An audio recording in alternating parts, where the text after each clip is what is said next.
तो सबसे पहले देखते हैं regarding the exist from the account, यानी कि जब आपको सिम्टम्स दिखने शुरू हो जाते हैं सिकनेस के, तो आप अकाउंट से एग्जिस्ट कर सकते हैं। यानी कि हो सकता है कि आपके पास एग्जिट रूट जो हो, आप टेक ओवर किसी और बैंक में करवा दें लोन को, ठीक है, तो ऐसा भी हो सकता है। लेकिन जब आपके पास एकदम से आपने सिम्टम्स को देख लिया, तो उसे बेसिकली कोई और बैंक भी क्यों यहां पर टेक ओवर करेगा, तो ये भी एक बड़ा कारण बन जाता है कि ये जो ऑप्शन है इसका इस्तेमाल करना काफी डिफिकल्ट रहता है। एंड फर्दर इस तरह के अकाउंट से डील करने के लिए बैंक को दूसरी ऑप्शंस का सहारा लेना पड़ता है। Next it is regarding the rescheduling और रीस्ट्रक्चरिंग। तो रीस्ट्रक्चरिंग बेसिकली होता क्या है कि जहां पर आप कंसेशंस देते हैं, यानी कि आप कंसेशन देते हैं बोरोर को। जैसे हो सकता है कि उसको बोरोर को फाइनेंशियल डिफिकल्टी आ रही है, लेकिन जो यूनिट है वो वायबल है, यानी कि यूनिट जो है वो चल सकता है। उसके केस में आप टर्म्स ऑफ कंडीशन जो है एडवांसेस की, सिक्योरिटीज की, उनमें कुछ ढील दे सकते हैं। या फिर इसमें क्या रहता है कि आप पर रीपेमेंट जो पीरियड है उसे थोड़ा सा ऑल्टर कर देते हैं, रीपेबल अमाउंट को ऑल्टर कर देते हैं, अमाउंट ऑफ इंस्टॉलमेंट को कम ज्यादा कर देते हैं, या फिर जो रेट ऑफ इंटरेस्ट है लोन के ऊपर जो चार्ज किया जा रहा है उसे कम कर देते हैं। तो इस तरह की सहूलियतें यहां पर अवेलेबल रहती हैं रीशेड्यूलिंग के केस में एंड रीस्ट्रक्चरिंग के केस में। That it is regarding the prudential guidelines on restructuring of advances. तो कौन सी प्रूडेंशियल गाइडलाइंस यहां पर अवेलेबल हैं उनके बारे में देख लेते हैं। तो बेसिक जो ऑब्जेक्टिव है रीस्ट्रक्चरिंग का वो क्या है कि अगर कोई यहां पर यूनिट नहीं चल पा रहा है, उसकी फाइनेंशियल कंडीशंस के कारण नहीं चल पा रहा है, तो उसे एक और मौका देना है ताकि वो अपनी इन प्रॉब्लम से निकल पाए। एंड ये किस तरह से अचीव किया जाता है, तो यहां पर सबसे पहला जो स्टेप, यहां पर इंपॉर्टेंट स्टेप बैंक के एंड पर है, वो ये है कि आपने बैंक ने, यानी कि यहां पर बोरोर की वायबिलिटी को असेस करना है कि जो यूनिट है वो असेस यहां पर वायबल है भी या नहीं है, कि क्या यहां पर ये सहूलतें देने के बाद वो यूनिट फिर से कैश फ्लोज को जनरेट कर पाएगा या नहीं कर पाएगा। साथ ही साथ जो भी वीकनेसेस हैं अकाउंट में उनको जल्दी से डिटेक्ट करना है।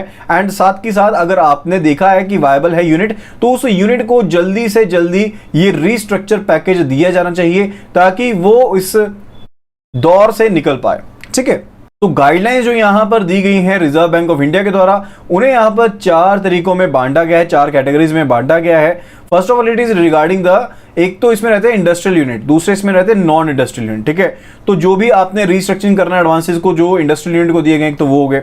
दूसरा हो गया कि आपने इंडस्ट्रियल यूनिट को जो एडवांस दिए गए हैं उन्हीं को रीस्ट्रक्चर करना है, लेकिन अंडर द सीडीआर मैकेनिज्म, यानी कि कॉर्पोरेट एडेप्ट रीस्ट्रक्चरिंग मैकेनिज्म के तहत करना है। ठीक है, तो एक तो हो गया कि आपने इंडस्ट्रियल यूनिट को वैसे ही करना है, रीस्ट्रक्चर करना। दूसरा है कि आपने इंडस्ट्रियल यूनिट्स को रीस्ट्रक्चर तो करना है लेकिन अंडर सीडीआर मैकेनिज्म करना है। देन इट इज रिगार्डिंग कि आपने एसएमई को जो एडवांस दिया, यानी कि स्मॉल मीडियम एंटरप्राइजेस को जो एडवांस दिया है उनको यहां पर रीस्ट्रक्चर करना है। Then it is regarding restructuring of all other advances, इन तीनों कैटेगरीज को छोड़ते हुए, यानी कि जो नॉन इंडस्ट्रियल यूनिट्स हैं एंड फर्दर जो एसएमई यूनिट्स हैं उनको छोड़ते हुए जो दूसरे यूनिट्स हैं उनकी रीस्ट्रक्चरिंग करनी है, तो यहां पर वो 4th कैटेगरी में शामिल होगी। Further it is regarding that the benefit of retention of asset in the same category, यानी कि अगर मान लीजिए कि आपका जो एसेट था वो था आपका स्टैंडर्ड कैटेगरी में था जब उसे आपने रीस्ट्रक्चर किया।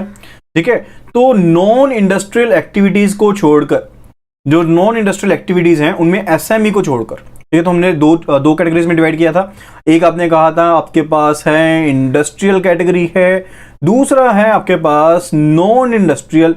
तो हम यहां पर बात कर रहे हैं रिगार्डिंग द नॉन इंडस्ट्रियल। तो नॉन इंडस्ट्रियल में स्मॉल मीडियम एंटरप्राइज को छोड़कर बाकी सभी यहां पर नॉन इंडस्ट्रियल एक्टिविटीज के लिए यहां पर ये फैसिलिटी अवेलेबल नहीं है, यानी कि उनमें अगर कोई स्टैंडर्ड कैटेगरी का लोन जो है उसको अगर आप रीस्ट्रक्चर करते हैं तो वो कौन सी कैटेगरी में जाएगा, वो जाएगा सब स्टैंडर्ड कैटेगरी में।